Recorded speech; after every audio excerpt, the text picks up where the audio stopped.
la Náusea TV. Sean bienvenidos a una nueva entrega en este canal. En esta ocasión vamos a hablar de un acontecimiento histórico de gran relevancia para el movimiento social y para el llamado Movimiento Armado Mexicano, que involucra a dos de las organizaciones más importantes de la historia reciente en México.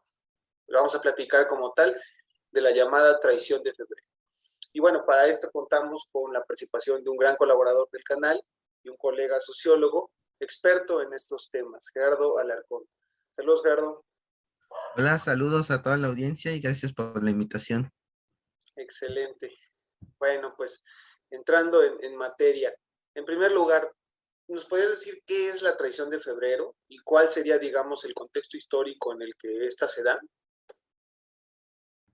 Bueno, la traición de febrero a grandes rasgos es una operación contrainsurgente que tiene lugar precisamente en el mes de febrero del año de 1995, cuando en cadena nacional Ernesto Zedillo y el procurador Antonio Lozano, en esa época, eh, irrumpen una noche y dicen, hemos girado órdenes de aprehensión contra Rafael Sebastián Guillén Vicente Marcos y descubrimos unos reductos del STLN en el Estado de México y en el Estado de Veracruz.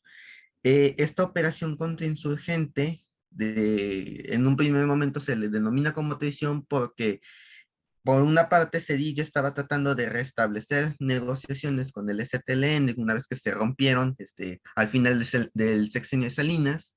Y bueno, en estas pláticas informales no se estaba muy seguro de qué rumbo iban a tomar las negociaciones, pero por parte de la dirigencia zapatista sí estaba la voluntad de reanudar conversaciones, pero pues súbitamente Cedillo sale con esta información, ¿no? Y girando órdenes de aprehensión y ordenando una operación contrainsurgente a nivel nacional.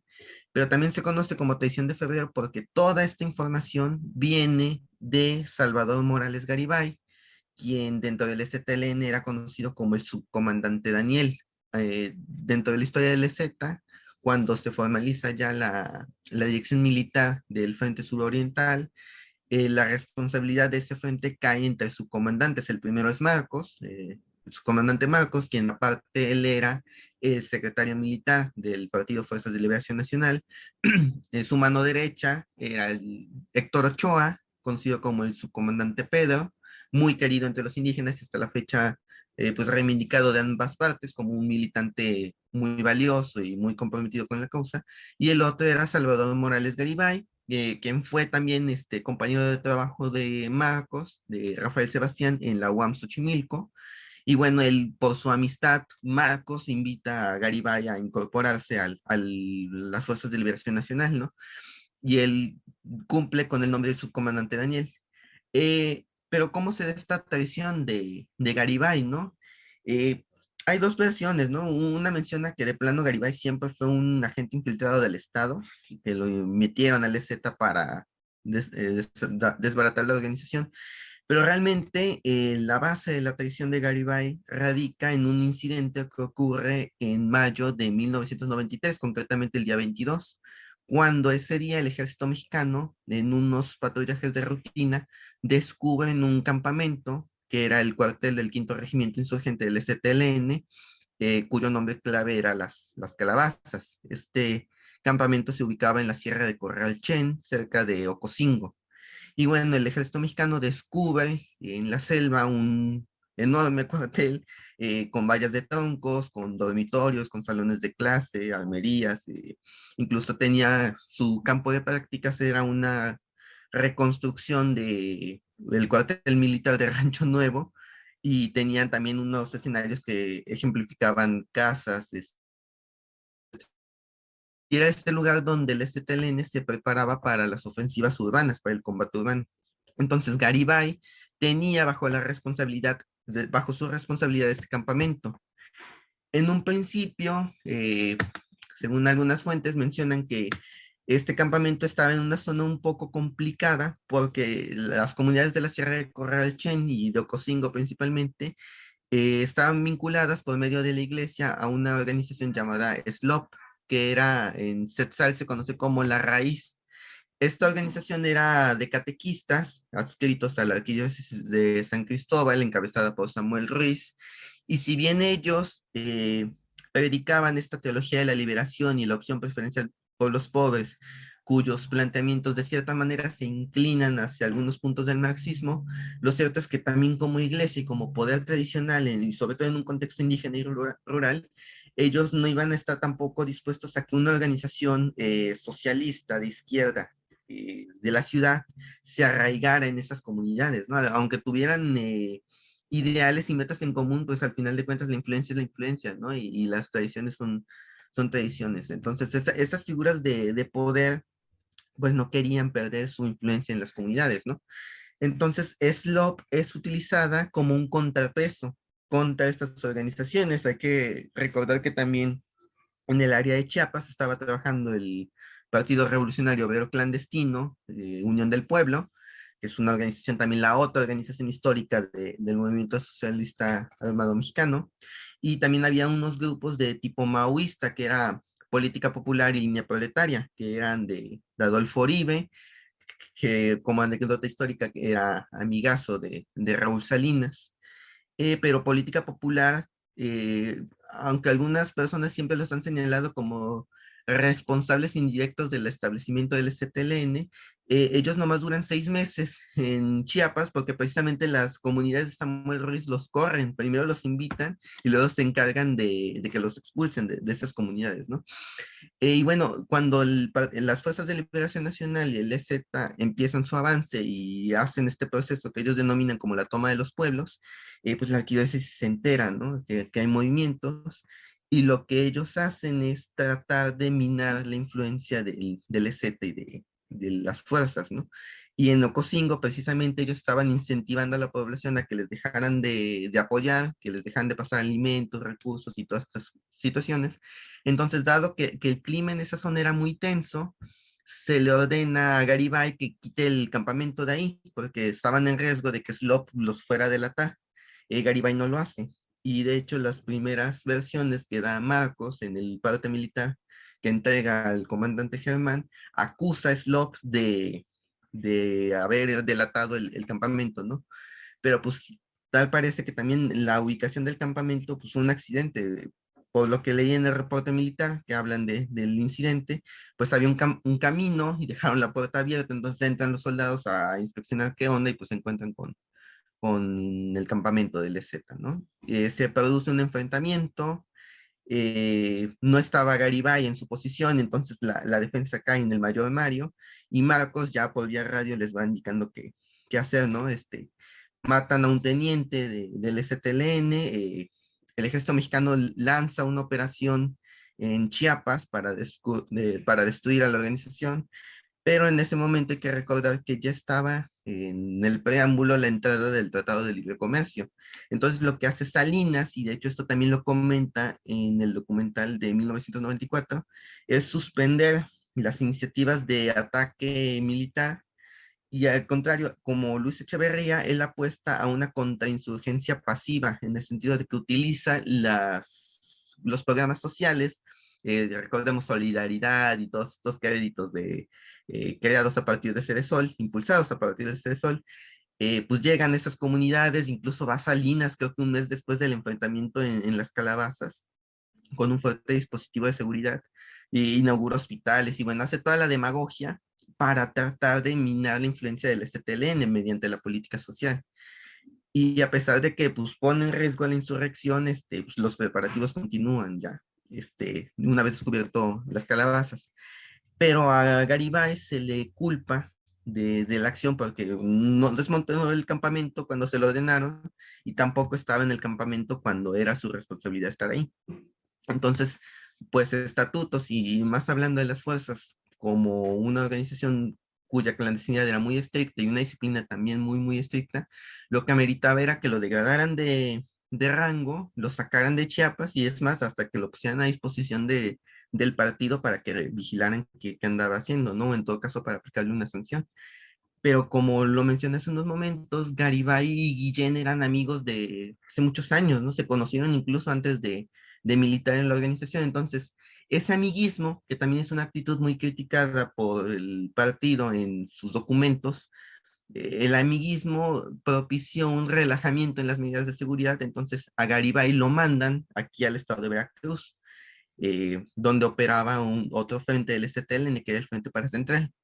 Uno de los ex militantes de este frente me comentó que a Garibay se lo encontró en Tezonapa y en Yanga, y cuando él no tenía nada que hacer ahí, ¿no? Entonces hasta él le extrañó que él estuviera ahí, cuando en teoría él debía haber estado en Ciudad de México bajo el resguardo del partido. Después Garibay desaparece y la organización no sabe qué pasó con él, ¿no? En este punto, yo creo que han de haber pensado que tal vez desertó por el problema que tuvo con Marcos y con la organización, que fue un conflicto, fue un choque muy, muy fuerte. Y por otra parte, en algún momento no pensaron que él les podía hacer algo malo porque también era un militante muy querido por la organización, era muy conocido, trabajaba y hacía su chamba.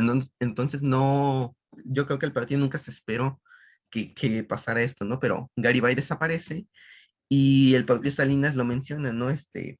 Antes de que él termine su sexenio, ya tenían la información de todo sobre el STLN. Entonces, en algún punto entre 1994 y 1995, Garibay va con el gobierno mexicano y les entrega documentos, les entrega nombres, les entrega las zonas de influencia y principalmente las identidades de quienes están detrás de la dirigencia zapatista. Ok, ok, sí, bueno, es un proceso muy, muy interesante, porque igual también incluso la dinámica que tú nos presentas entre las diversas organizaciones que, bueno, en teoría, digamos, son esencialmente grupos populares, digámoslo así, pues tienen también sus propios proyectos políticos, ¿no? Como decías, la arquidiócesis, como decías, la otra organización, que si mal no recuerdo, era maoísta, ¿no? Con tintes maoístas, creo. Por ello, la relación que podía tener con el hermano de Salinas, recordemos que por ahí algunos de esos programas se apoyaron en buena forma en grupos maoístas, ¿no? No con que esto signifique una traición, más bien, digamos, eso, la complejidad de las relaciones políticas que se entrelazan entre diversas organizaciones. Y en este sentido, digamos, lo que se vuelve también muy relevante es que justamente los cuadernos de trabajo que la Casa de Todos y Todas ha sacado hace poco, nos hablaban un poco de esta estructura de seguridad que tenía la organización, el Partido Fuerzas de Liberación Nacional, con respecto a que, digamos, las células estaban desconectadas, ¿no? No todos sabían todo sobre todos, no tenían el conocimiento de los otros bastiones de lucha más que las personalidades más arriba en la estructura organizativa. En este caso, lo malo es justamente eso, ¿no? Que es un subcomandante, subcomandante Daniel, quien, pues digamos, tiene toda esta información a la mano, sabe de la Casa de Seguridad en Yanga y sabe de la estructura de primera mano, quien cae, ¿no? No podía ser cualquier militante el que podía revelar toda esa información.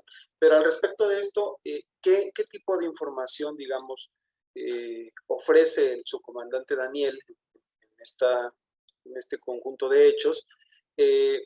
Sobre el respecto, sobre todo del Frente Paracentral. Y después, posteriormente, qué pasa, digamos, con la comandancia del Partido Fuerzas de Liberación Nacional. Bueno, la información del Frente Paracentral la tenía porque él como parte de cercano además a la Secretaría Militar, pues tenía conocimiento de los otros frentes de lucha armada del partido en otras regiones a nivel nacional, ¿no? Usualmente se piensa que únicamente el STLN estaba en Chiapas, ¿no? Pero al menos el partido fundó dos frentes de lucha, uno está en el norte, que precisamente es el Frente Norte, y donde operaba una célula, bueno, una parte de la organización conocida como Ejército Villista de Liberación Nacional. Y de hecho hasta se hace obvia la referencia histórica, ¿no? En el norte villista y en el sur los zapatistas, ¿no? Y en el Frente Paracentral estaba ubicado para actuar en la zona central del estado mexicano, en Veracruz, Puebla y Tlaxcala principalmente. Era como un corredor común. Pues obviamente parte de la red que nutre también de armas y de recursos a Chiapas, pues pasaba por el Paracentral. De hecho, aquí en Yanga, el partido tenía una armería clandestina y donde se elaboraban explosivos, que fueron, yo creo, los explosivos empleados durante la insurrección en el 94, y también en una explosión de una autobomba en la Ciudad de México, que destruye parte de un centro comercial y se la adjudica, el STLN se la adjudica en ese momento. Eh, pero ¿cómo tenía Daniel esto? Pues obviamente porque era parte de la estructura organizativa, no era cualquier militante de base, era una persona que ya tenía sus años dentro de la organización. Y si bien el Estado mexicano ya tenía información del STLN, porque después de que se produce una escisión al interior del partido, un enfrentamiento entre militantes propició que la policía llegara al lugar de los hechos y encontraran unos documentos, y en esos documentos estaban los estatutos hechos en 1980, donde ya se mencionaba el STLN. Pero en ese momento la inteligencia mexicana se durmió, o sea, prácticamente también atravesaba una crisis, ya recientemente la DFS ya estaba en las últimas, ya no estaban Nazararo, ya no estaban los sabuesos infames de la inteligencia mexicana, entonces archivaron esa información y el Estado mexicano ya no sabía qué había pasado con las Fuerzas de Liberación Nacional hasta que Garibay llega con toda la chamba ya hecha, ¿no? Y el cuate, pues por sus relaciones tanto con la dirigencia como con Marcos, pues tenía un conocimiento bastante amplio de las operaciones de la organización. Como bien menciona, las células estaban desconectadas entre sí, pero las cabezas políticas, las dirigencias, los responsables, sí tenían conocimiento de las actividades que se hacían mutuamente en la organización, ¿no? Por eso es de particular relevancia que Garibay fuera, pues, el traidor, porque prácticamente les entregó en charola de plata todo lo que el Estado mexicano necesitaba saber sobre el Z.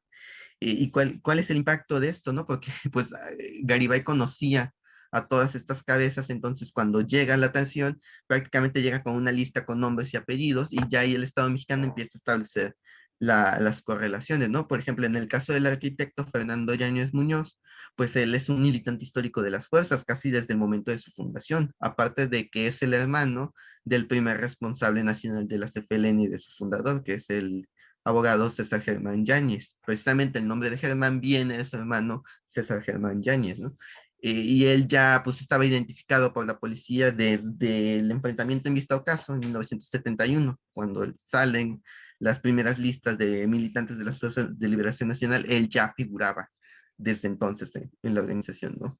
Entonces, el golpe de la traición de febrero a nivel de dirigencia es bastante fuerte porque se tienen ya los nombres de toda la comandancia del STLN, porque hay que recordar que también Germán, aparte de ser el secretario general del Partido Fuerzas de Liberación Nacional, era el comandante general del STLN. En un momento, Oscar Araujo, bueno, hoy día hay ex asesor del STLN y que hace un libro relatando por qué dio su ruptura con Marcos y con el Z, menciona que cuando la Procuraduría lanza los nombres de los implicados en el EZ, le sorprendió que no hubiera nadie del famoso Comité Clandestino Revolucionario Indígena. Y hasta en un momento, por el contexto de la época, él da una interpretación de que fue un acto racista, porque que mencionaba que ni los indígenas merecían ser ni detenidos ni mencionados, ¿no? Que eran como ciudadanos de segunda.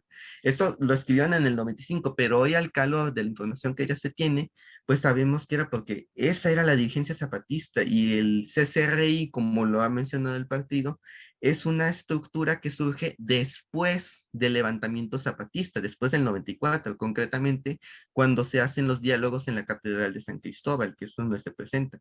Y ellos no, en sí no tenían ningún rango de comandancia dentro del EZ, eran los representantes de las comunidades ante el partido, que era gente que era parte de los delegados del Congreso, pero luego Marcos les da el rango de general, y si gusta el término y sin ofender, es una comandancia de facto que encubría a la comandancia real, ¿no? Entonces, por eso, pues, está la ausencia de gente como Tacho, Moisés o la comandante Ramona, ¿no? Que luego, después del 94, se hacen figuras emblemáticas de la comandancia zapatista, pero que realmente nunca fueron comandantes del partido ni del ejército. Claro, sí, no, y sin que esto les quite protagonismo, ¿no? A fin de cuentas, ellos fueron, se levantaron en armas, ellos fueron quienes pusieron también la vida, ¿no? Esto no quiere decir tampoco que la comandancia de las Fuerzas de Liberación Nacional no la pusieran también en riesgo, ¿no? A fin de cuentas estaban en la clandestinidad y también estaban sus vidas en riesgo, ¿no? Y más allá del ejercicio simbólico que significa, en efecto, el generar como comandantes a estas personalidades, pues sí, como dices, ¿no? Tiene un trasfondo también de estrategia, ¿no? Y de táctica que conlleva el proceso de guerra con el Estado mexicano, ¿no? Muy interesante esto justamente porque, como lo veíamos, pues este proceso, digamos, de la llamada traición, pues va a desembocar en un cambio muy, muy importante en la organización, tanto en el EZ como en las Fuerzas de Liberación Nacional, ¿no? Porque me parece que sí logran detener a Yáñez, ¿no? Es así. Y en ese sentido, ¿qué va a provocar esta detención del comandante Germán? Y digamos todo este proceso de recomposición histórica, ¿no? Porque creo que también a partir de aquí se empieza a construir eh, todo este discurso con respecto a quién está detrás del EZ, digamos, en ese sentido, o cuál es el papel de las Fuerzas de Liberación Nacional, ¿no? En algunas ocasiones incluso hemos llegado a ver que ponen que las Fuerzas de Liberación Nacional son una parte del EZ y no al revés, ¿no? Digamos, empieza a dar toda esta confusión de quién es quién y dónde está cada parte de la estructura, ¿no? ¿Qué nos puede decir al respecto? Bueno, como te comenté, hay, la traición de febrero lo que pasa es que hay un doble resultado. Por una parte, cuando Cedillo da a conocer la identidad de Marcos, pues los militantes, y creo que eso es una actitud tradicional en la izquierda mexicana de desconfiar de todo lo que el gobierno te dice, pues ponen en duda lo que dice Cedillo y no, él no es Guillem Vicente y la fregada, ¿no?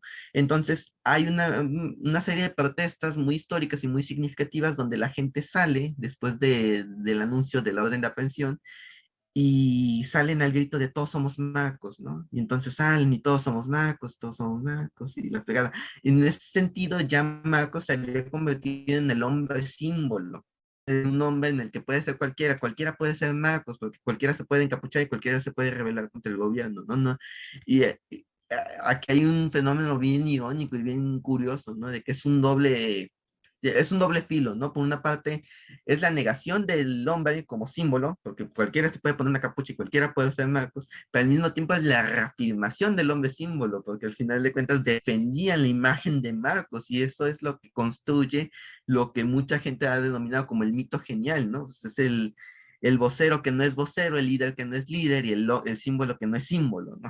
Es un doble juego bastante que no deja de ser pues, interesante, ¿no? Es un fenómeno bastante curioso, ¿no?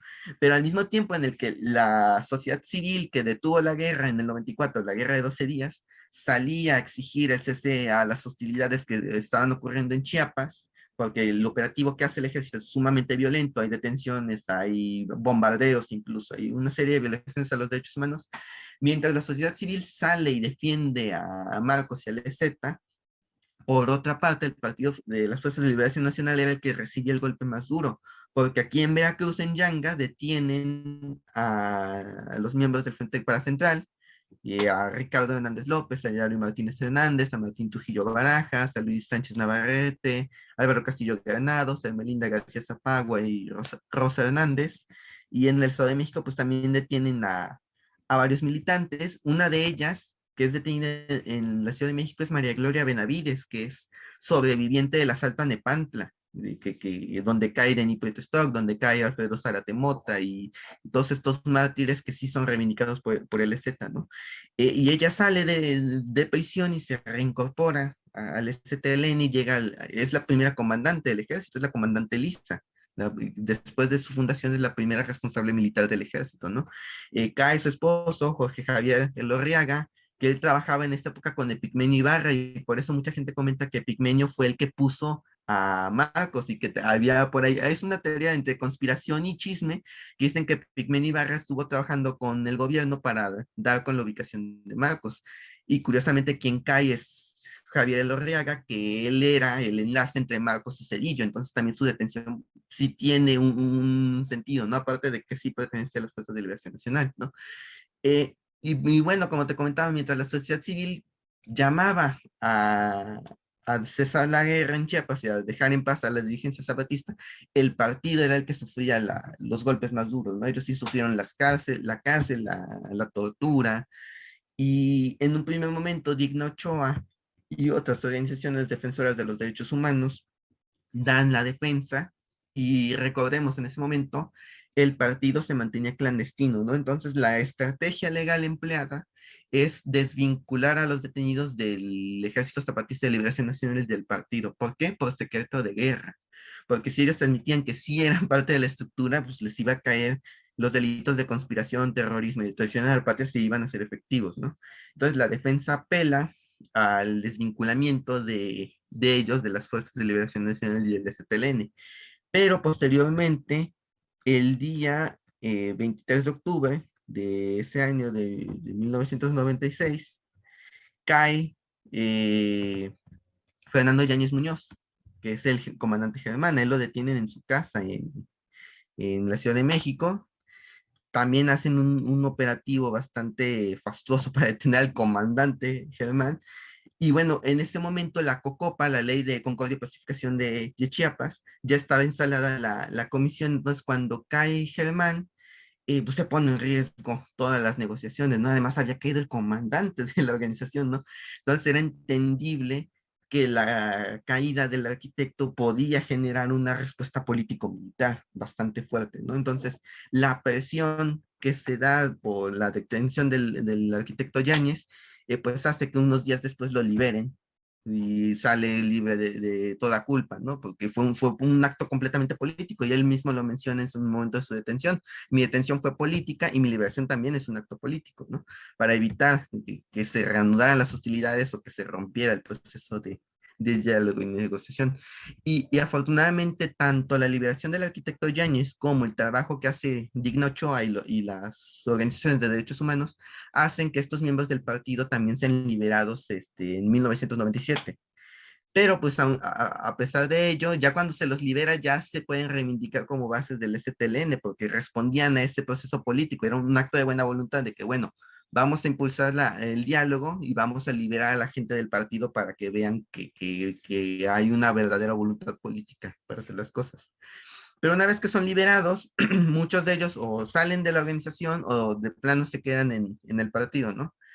Pero pues la acción que había hecho el Garibay al quemar a casi toda la estructura del partido, pues les imposibilita desarrollar trabajo político, ¿no? Entonces tienen que volver a la clandestinidad, y esa clandestinidad pues hace que su participación se vea ensombrecida, ¿no? En un momento la participación de las Fuerzas de Liberación Nacional se mantuvo entre las cortinas porque pues era un secreto militar, ¿no? Y obviamente no le iban a hacer la chamba al Estado mexicano para darles a conocer todas sus actividades, ¿no? Y bueno, en cuanto a la recuperación histórica ya del papel de las fuerzas en la creación del STLN, pues en 2006, cuando está la otra campaña, ya había, pues creo que fue la última vez en la que tanto Yáñez como Guillén están juntos en un evento. No sé si no fue así, pues estaría bien hacérmelo saber. Pero pues durante este periodo en Rebeldía, que era el espacio, una revista editada de CTLN, el arquitecto hace una serie de artículos hablando ya de la historia de la CFLN, tanto de la caída de su fundación como el bautizo de fuego, la caída de Nepantla, y también pues ya un poco del trabajo organizativo que hubo en los años previos al 94, ¿no? Y esta iniciativa pues la toma Yáñez, se hace aparte en espacios administrados por el Partido Fuerzas de Liberación Nacional, como la Casa del Doctor Margil, actualmente la Casa de Todas y Todos, que está ya en el estado de Nuevo León. Y bueno, ellos toman la iniciativa histórica, pero por otra parte, Marcos se hace así una red de intelectuales y periodistas que prácticamente le escriben, hacen una revisión histórica del STLN. Ese es el término correcto, un revisionismo histórico.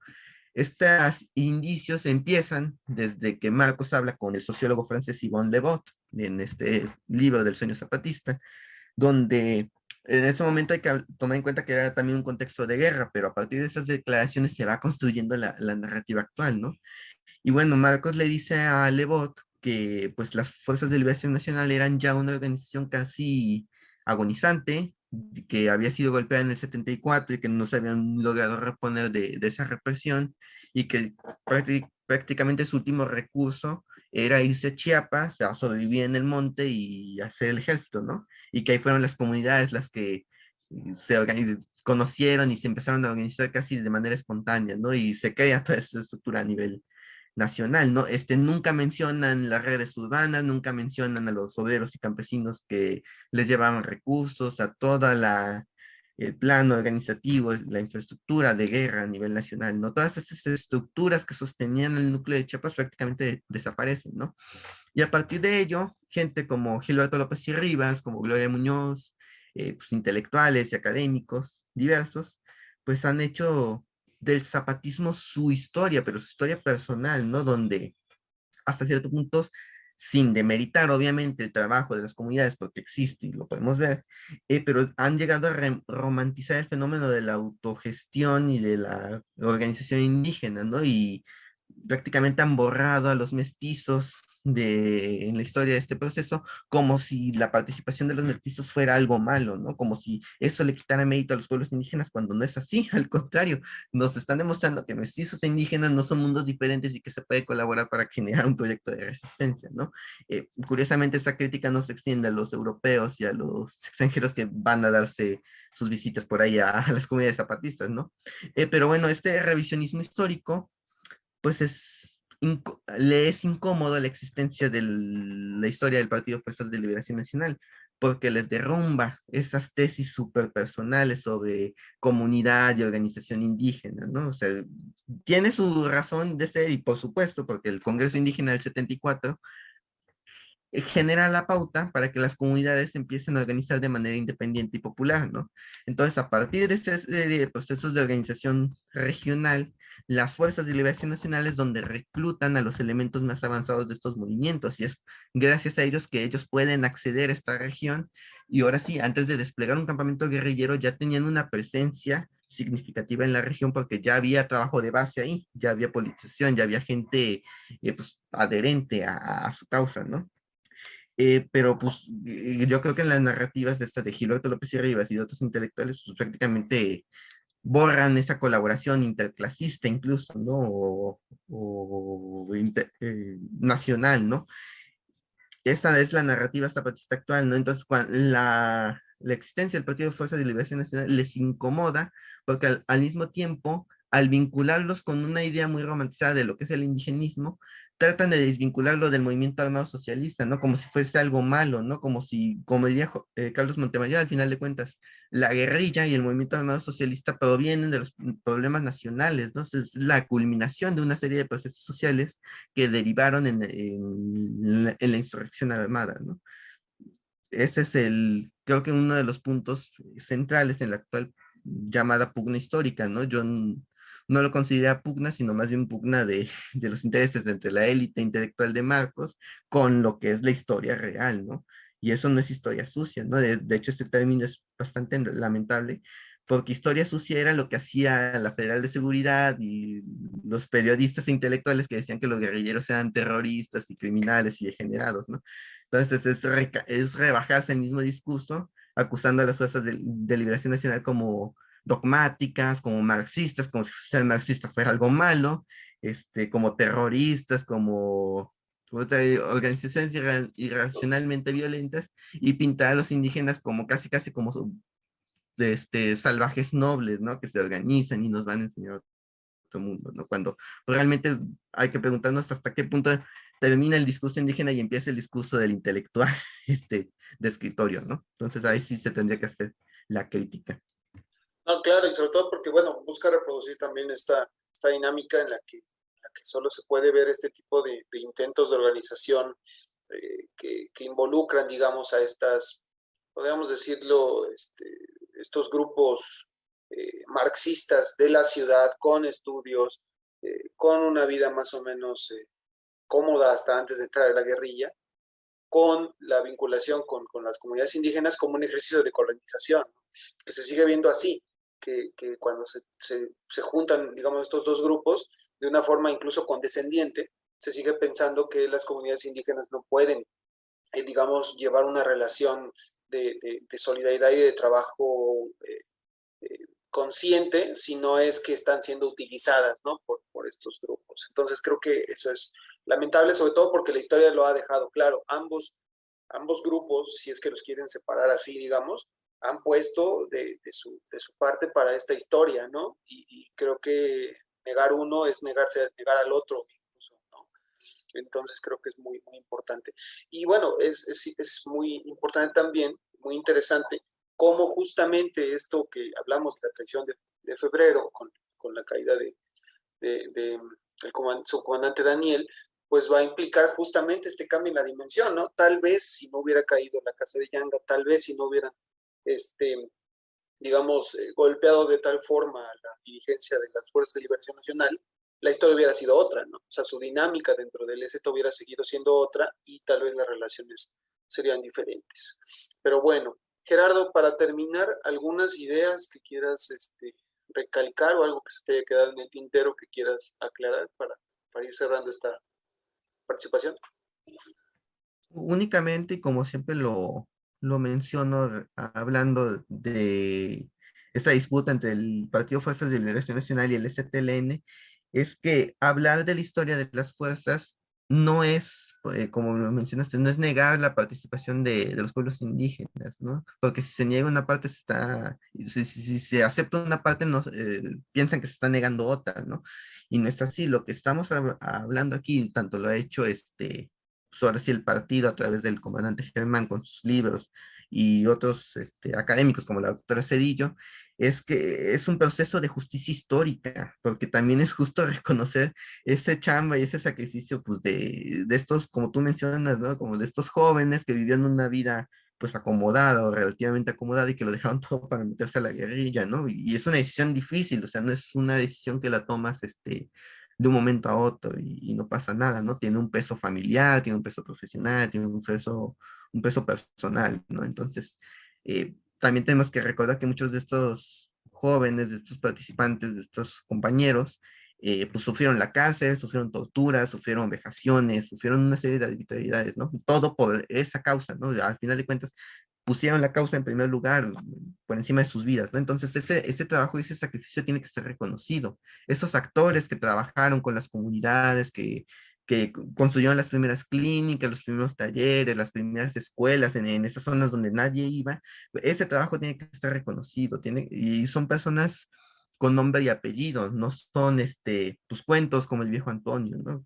Que busca de una manera como que, pues sí, romantizar la organización zapatista, pero al mismo tiempo invisibilizar el trabajo de las mujeres y de los hombres reales, ¿no? Entonces, este reconocimiento es un proceso de justicia histórica y de eso también trata la memoria histórica. La memoria histórica no es memorizar fechas, nombres y lugares como hace la historia de Burns en educación básica. La memoria histórica es reconocer el trabajo y el sacrificio de gente que contribuyó al desarrollo de las luchas populares, ¿no? Tanto de las fuerzas y el Z como de otras organizaciones. No se les da preferencia a ninguna, ¿no? Eso aplican con todas las organizaciones.